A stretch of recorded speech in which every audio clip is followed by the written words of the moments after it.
Hello guys, welcome back to my YouTube channel. Please do not forget to subscribe to the channel and like the video. This is what to expect on Umkhokha this coming week.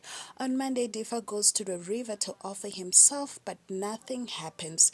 Instead, Sfokia tells him that there is nothing he can do, but likely there's an army of fighting on the other side. On Tuesday, Zodwa's world crumbled as she unearthed a soul-shattering truth about her entire existence.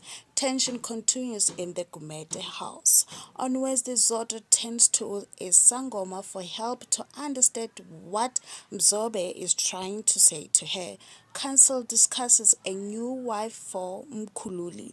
Difa fasts and prays for his family's safety. On Thursday, Mkhululi's possible wife is introduced.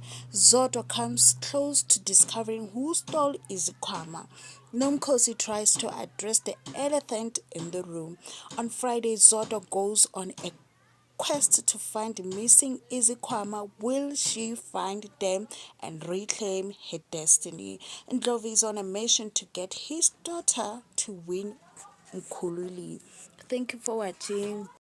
Unesiqiniseko ukuthi bazokhetha indodakazi yethu uSibali. Manga sebe nengane noZamcolo. Ubani umkhulu kaMkhulu?